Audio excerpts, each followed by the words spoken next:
नाम पर जिस शख्स को निशाना बनाया गया, उस निशाना बनाए जाने के बाद बीजेपी लीडर नीतीश राणे ने भिंडी बाज़ार, मोहम्मद अली रोड, अगरीपाड़ा, नागपाड़ा, अब्दुल रहमान स्ट्रीट, इन सब जगह का जिक्र किया है। और इस जिक्र करते करते उन्होंने दाढ़ी और टोपी का सहारा लिया है। दाढ़ी और टोपी का मतलब है सीधे सीधे ये बात यहाँ के रहने वाले लोगों के लिए की है। चूँकि ये सारे इलाके मुस्लिम बाहुल्य क्षेत्र हैं, तो इसलिए उन्होंने मुसलमानों की तरफ जो है इशारा किया है और कहा है कि यहाँ के लोगों से मराठी बुलवाया जाए। मुशीर अंसारी से बात करेंगे। दाढ़ी टोपी, दाढ़ी तो है आपकी, टोपी और दाढ़ी और टोपी को लेके जो सवाल किया गया है, किस नज़रिए से देखते हैं आप? देखिए, ऐसा है कि इस बात को मैं सियासी तनाजुर में देखना चाहता हूँ जी। मुंबई म्युनिसिपल कॉरपोरेशन के इलेक्शंस आने वाले हैं और दोनों भाइयों का जो इत्तेहाद जो है वो भी उसी नज़रिए से है।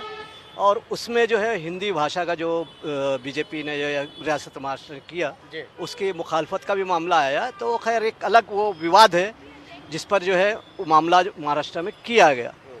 लेकिन मेरा ये बोलना है कि सबसे पहले मैं राज ठाकरे साहब से गुजारिश करना चाहता हूँ कि जो आप इस बात को कह रहे हैं कि जो है, अभी मैं खुद यूपी से बिलोंग करता हूँ,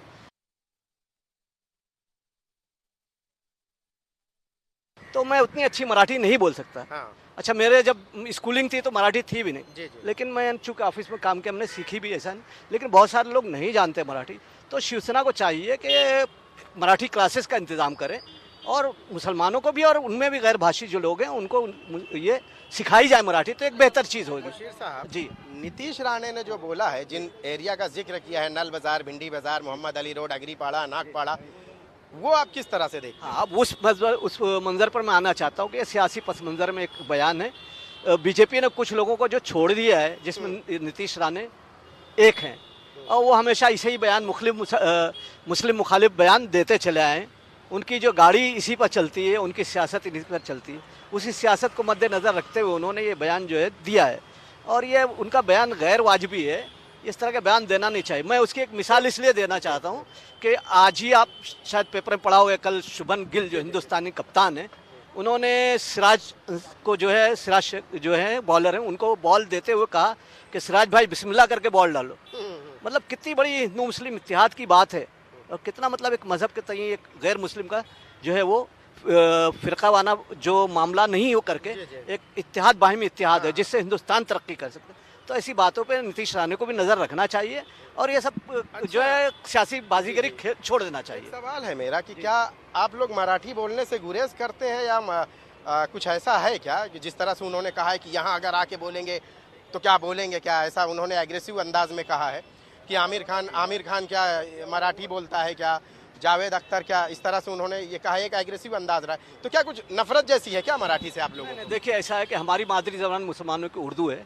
हम उर्दू से मोहब्बत करते हैं। अच्छा, वो मुसलमानों के लिए कही गई कि वो मादरी ज़बान है हमारी, लेकिन वो उर्दू ऐसी है कि उसकी शीरनी ऐसी कि हर फ़िरका जो है, बड़े बड़े शायर भी वो गैर मुस्लिम पैदा हुए।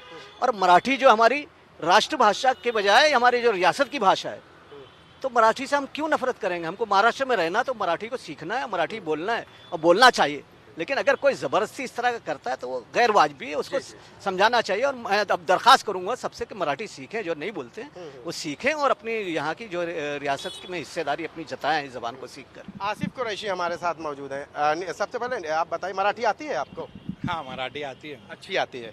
अच्छी आती है। तो बोलने में क्या कुछ दिक्कत है? नीतीश राणे ने जो कहा है कि यहाँ बोलेंगे तो नाही, नितेश राणेला काय झालेलं आहे, त्याला इस्लामिक फोबिया झालेला आहे। ये आपने जो बोला मराठी में, अब हिंदी में यही बताइए। नितेश राणे जी को इस्लामिक फोबिया हो गया है। वो हर बात को नफ़रत के नज़रिए से, नफ़रत के चश्मे से देखते हैं।